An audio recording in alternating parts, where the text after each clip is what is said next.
UFC ce week-end. Cody Garbrandt contre Rob Font. Rob Font qui sortait d'une victoire par TKO contre Marlon Moraes. Marlon Moraes qui était troisième mondial avant donc sa défaite contre Rob Font. Rob Font qui a pris sa place, mais il y avait pas mal de points d'interrogation contre lui. Enfin, à son propos. Il affrontait la Cody Garbrandt, ancien champion de l'UFC, qui lui s'était imposé par KO contre Assunção au buzzer. Vous avez pu le suivre sur les réseaux sociaux de Fernand Lopez. Voilà. Pas mal d'incompréhension au sujet de Cody Garbrandt, qui reste jeune, mais on a vraiment l'impression qu'il a perdu son mojo. Je ne sais pas, c'est un mystère, ça arrive souvent, c'est un mystère. Il a été très explosif à un moment donné. Je sais qu'au début de sa carrière, je l'ai beaucoup suivi, Cody Nolov, Garbrandt. Euh, Sa carrière, il est entré à l'UFC à peu près au même moment que Taylor Lapillus. Du coup, je suivais en parallèle son évolution et j'étais assez impressionné par la vitesse à laquelle il allait. En gros, sa particularité, c'est qu'il tout de suite, il a pris des grands noms. Il ne s'est pas pris la tête. Il a demandé absolument des grands noms. Il n'a pas fait des étapes et tout. Et il les a démontés un à un. Et au bout de 6 combats, il avait le titre mondial.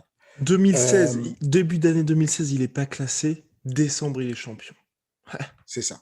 C'est phénoménal. C'est voilà, une ascension incroyable. Et donc, Koudilov, euh, très agressif. Et je me rappelle qu'à l'époque, je disais, enfin, Taylor et moi, on était d'accord qu'on pouvait le prendre.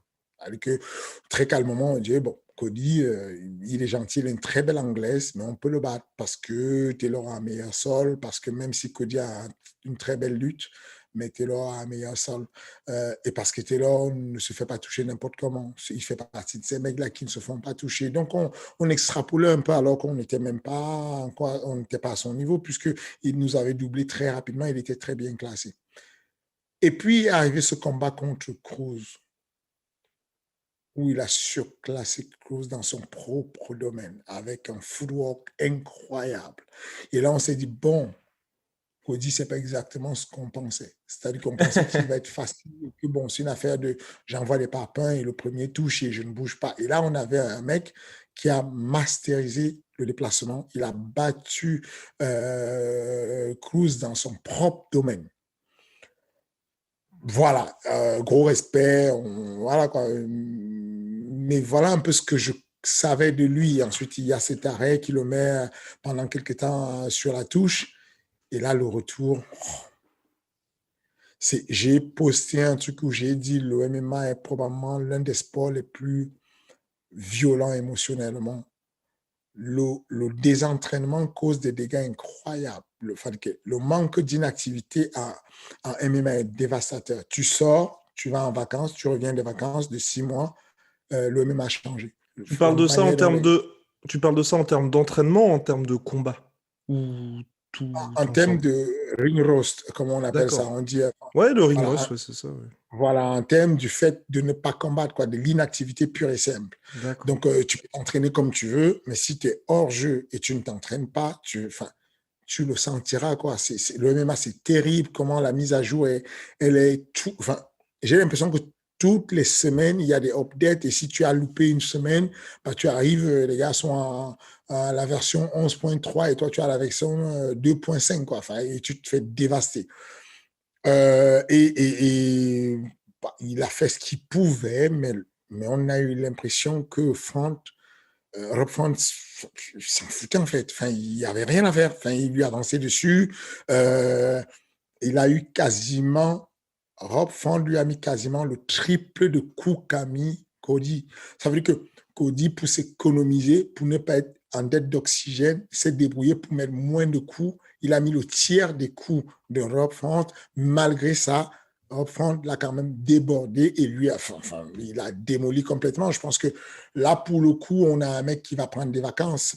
Il ne peut pas combattre tout de suite. Je ne le vois pas combattre tout de suite parce que il est vraiment. Je pense que le, le médical va lui donner une suspension assez longue, quoi, parce qu'il a été vraiment blessé. Voilà. Est-ce que c'est la fin? Je ne sais pas, mais en tout cas, il a passé un sale quart d'heure et Font n'est pas le plus génie de la KT, quoi. Enfin, Mhm. il est bien, il est troisième, mais je vous ai déjà parlé de Sandagen qui est pour moi voilà, le futur. C'est compliqué pour Cody de revenir. Ça va être difficile, je pense. Et pour toi, donc là, cette défaite-là de Cody Garbrandt, c'est vraiment le fait qu'il y ait eu sa blessure et qu'en fait, ensuite, il est plus jamais pu revenir, en fait? Ou c'est, enfin, pour toi, il y a vraiment une différence entre le Cody de 2016 et celui d'aujourd'hui, ou c'est tout simplement le sport qui a évolué?